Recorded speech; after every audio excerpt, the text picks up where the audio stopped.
The most satisfying interaction I ever had in customer service was when I was working at this really busy restaurant where we didn't take reservations on Saturday nights because it was too busy for us to do that.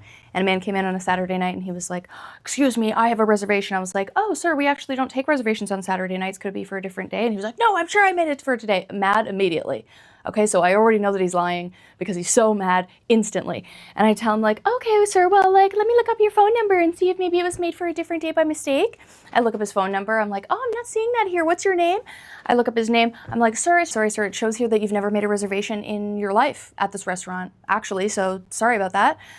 We can certainly get you a table, but you're just gonna have to wait for a table like everybody else tonight." And he was so mad and he started calling me names, doing that whole, like, what are we calling male Karens now? Whatever we're calling them, he was that, okay?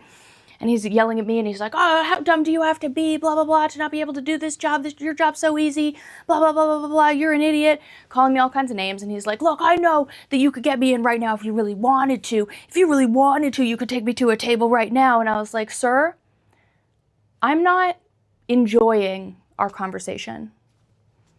I'm not actually enjoying this conversation.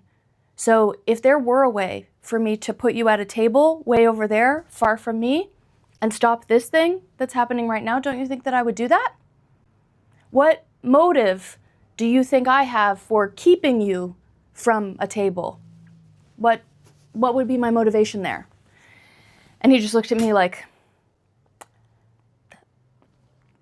I suppose that's true. I'll take a buzzer. And he took a buzzer and he waited for an hour. I love customer service. I love the people.